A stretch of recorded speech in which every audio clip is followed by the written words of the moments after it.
Rakshabandhan horror story. आज की इस वाली वीडियो में हम लोग देखने वाले हैं रक्षाबंधन की हॉरर स्टोरी, जो कि आती है खूनी मंडे वाले भाई साहब की तरफ से। तो जल्दी से आ जाओ, वीडियो को शुरू करते हैं।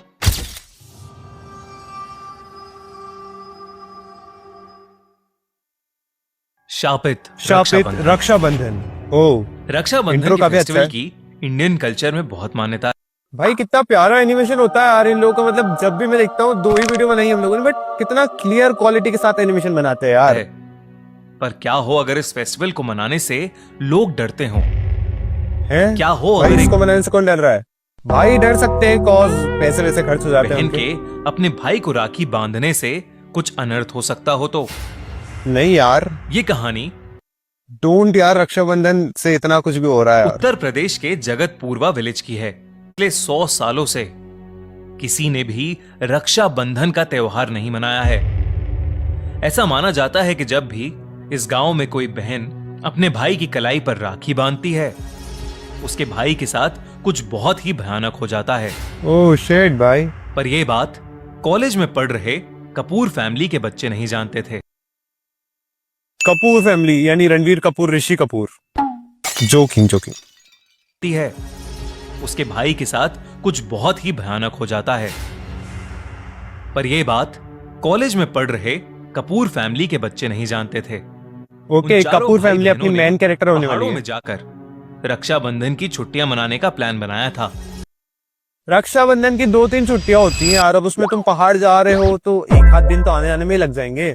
सबसे बड़ा भाई ऋषभ अपनी कार से अपनी बहन मायरा और कजन्स ऋत्विक और ईशा के साथ मसूरी के लिए निकल गया।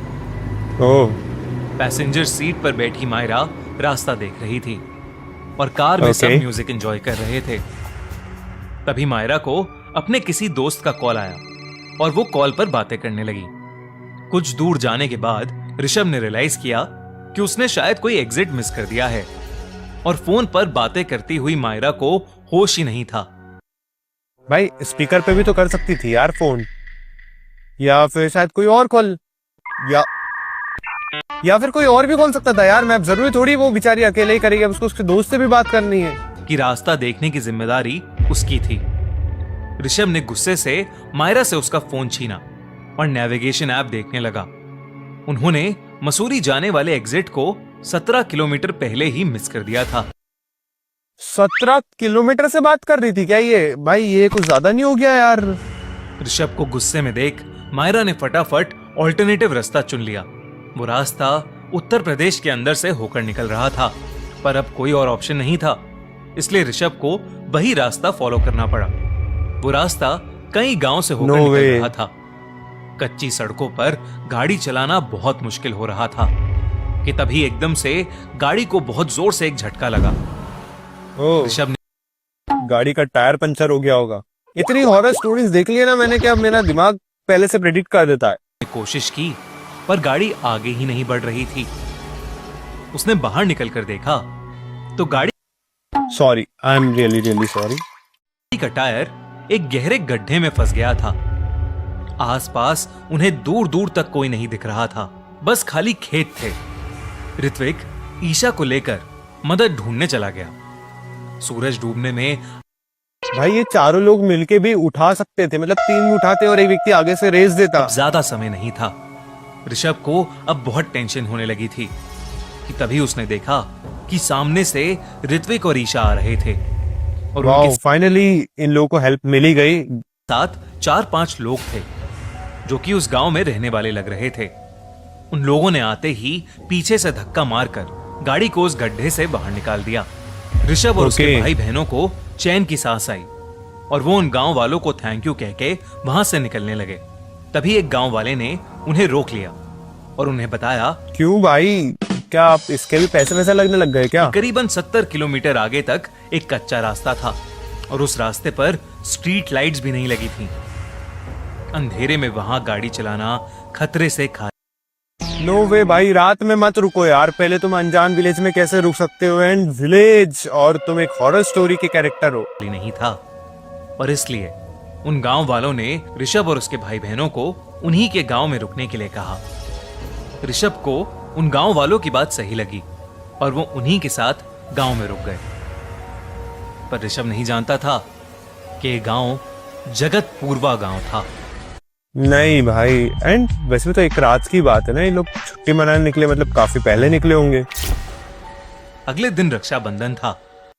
ओके, अगले दिन ही रक्षाबंधन है, तो भाई ठीक है ना, निकल जाना, कार में बैठ के राखी बांध लेना। और क्योंकि पहाड़ों में पहुंचने में उन्हें अभी काफी समय था, तो ऋषभ और ऋत्विक ने अगली सुबह उसी गांव में अपनी बहनों से राखी बंधवा ली। शिट ब्रो, अब तो क्या बोलूं मैं। उस गांव से निकलने से पहले ऋषभ उन गांव वालों का शुक्रिया करना चाहता था, इसलिए वो ऋत्विक को अपने साथ लेकर पहले उनके घर चला गया। घर से बाहर निकलते ही ऋषभ ने देखा कि पूरा गांव सुनसान था। कोई भी गांव वाला अपने घर से बाहर नहीं था। उस गांव में चलते चलते अचानक ही ऋत्विक का दम घुटने लगा और उसे सांस लेने में दिक्कत होने लगी।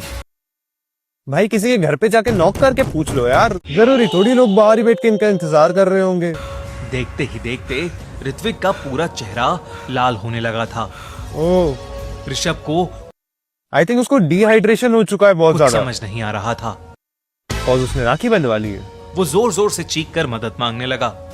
उसकी चीख सुनने पर एक गांव का आदमी दौड़कर उसके पास आया, पर जैसे ही उसने उन दोनों के हाथों में राखी बंधी देखी तो वो आदमी एकदम घबरा गया और डर कर वहां से भाग गया। ऋषभ को ये बहुत अजीब लगा, इसलिए ऋषभ नो भाई, इनको कम से कम गांव वालों को बताना तो चाहिए इन लोगों को कि ऐसा ऐसा है, ऐसा ऐसा है। अब ये तो बेचारे अननोन है इस चीजों से। खुद ही ऋत्विक को कंधे पर उठाकर वहां से ले जाने लगा कि तभी उसको पीछे से एक धक्का लगा और वो जमीन पर गिर गया। ऋषभ उठने की कोशिश करने लगा, पर उसे अचानक अपनी पीठ पर बहुत ज्यादा वजन महसूस कितनी डरावनी लाफ है यार ये। होने लगा था। वो हिल भी नहीं पा रहा था। उसने जैसे ही पीछे मुड़कर देखा तो उसकी पीठ पर एक बहुत ही भयानक ओह शिट भाई, कितनी अजीब लग रही है। वो कैसे बैठी, उसकी पीठ पे नहीं उसके मुंह पे बैठ चुकी है वो वाली औरत बैठी थी। उसके काले बाल उसके पूरे शरीर को ढक रहे थे। वो पागलों की तरह मुस्कुरा। पर यार राखी से इसको भी क्या ही दिक्कत हो सकती है यार। राखी तो आई थिंक गर्ल्स का फेवरेट त्योहार होता है कि नहीं होता है, तुम लोग मुझे कमेंट में जरूर बताना। आती हुई ऋषभ को ही देख रही थी और फिर वो अचानक गायब हो गई। ऋषभ की रूह कांप गई थी, लेकिन ऋत्विक की हालत बिगड़ती ही जा रही थी। ऋषभ वहां से जल्दी से उठा और ऋत्विक को फिर से कंधे पर उठाकर भागने लगा। तभी जोरों से आंधी चलने लगी और देखते ही देखते वो हवाएं इतनी तेज हो गईं कि पूरे गांव के सभी घरों की टीन की छतें टूटने लगीं। आसमान इनकी वजह से पूरा गांव तबाह हो गया काला भाई। पड़ गया। ऐसा लग रहा था जैसे उस गांव पर प्रलय आने वाली थी। ऋषभ वहां से जल्दी निकलना चाहता था, पर ऋषभ को क्या पता था कि आगे कौन सा भयानक मंजर उसका इंतजार कर रहा था। भागते भागते ऋषभ ने देखा कि ऋत्विक के मुंह से खून बहने लगा था और वो बेहोश होने लगा था। उसने ऋत्विक को जमीन पर लेटाया। भाई एक तो उसको ऐसे नहीं लेटाना चाहिए, कॉज वो उसकी पहले ही हालत खराब हो रही है, ऑक्सीजन जाएगी नहीं, पूरा अजीब हो जाएगा। उसको ऐसे पकड़ के ले जाना चाहिए और उसे होश में लाने की कोशिश करने लगा, लेकिन कुछ ही पलों में ऋत्विक ने रिएक्ट करना ही बंद कर दिया। भाई सीपीआर दे उसको। उसी वक्त जिस जमीन पर ऋत्विक लेटा था उसी के नीचे से दो काले गले हुए हाथ बाहर निकले और ऋषभ का गला दबाने लगे। Oh shit. भाई इनको हनुमान चालीसा पढ़नी चाहिए। बुरी तरह दर्द से फड़फड़ाने लगा। धीरे धीरे ऋषभ की आंखों के सामने अंधेरा छाने लगा। कुछ समय बाद जब ईशा और मायरा अपने भाइयों को ढूंढते हुए आए तो उन्होंने देखा कि गांव में भीड़ जमा है। नो डोंट भाई, ऐसा मत बोलना कि वो दोनों अब खत्म ही हो गए एकदम ही, बिल्कुल ही। जब वो भीड़ के पास गए तो उनकी आंखों से आंसू बहने लगे। नीचे जमीन पर उनके भाई ऋत्विक और ऋषभ की लाशें पड़ी थीं। नो यार, बेचारों का रक्षाबंधन ही खराब हो गया। अब ये स्टोरी देखने के बाद कमेंट में उल्टा सीधा मत बोलना यार बस। ईशा और मायरा को अपनी आंखों पर यकीन ही नहीं हो रहा था। तब गांव के बुजुर्ग ने उन्हें बताया कि पिछले 100 सालों से उस गांव में किसी बहन ने अपने भाई को राखी नहीं बांधी। तो गांव के बाहर जाके बांध के आ जाओ। उस बुजुर्ग ने कहा कि उस जगह पर एक चुड़ैल का श्राप है। कहते हैं कि कई साल पहले एक पिता अपने बेटे और बेटी दोनों को अपनी जमीन का बराबर हिस्सा देना चाहते थे। हाँ लेकिन ठीक है। उनके बेटे को ये बात हजम नहीं हुई और उसने राखी के दिन ही अपनी बहन से राखी बंधवाने के बाद जहर डालकर उसे मीठे में जहर भरी खीर खिला दी।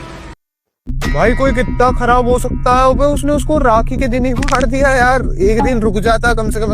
वैसे तो मैं कुछ ऐसा बढ़ावा नहीं दे रहा हूँ, बट ये स्टोरी के पर्सपेक्टिव से भी एक दिन रुक जाता है यार। बेचारे 100 साल से लोगों ने राखी नहीं बांधी है, जिसकी वजह से उस लड़की की मौत हो गई। मरते ओह वक्त शिट उस यार, लड़की ने बेचारी। पूरे गांव को श्राप दिया कि अगर कोई बहन किसी भाई को राखी बांध दे तो वो चुड़ैल उस भाई को मार डालेगी। नहीं यार, ये गलत ईशा और होता है मायरा यार। ये सब सुनकर अंदर से टूट गए।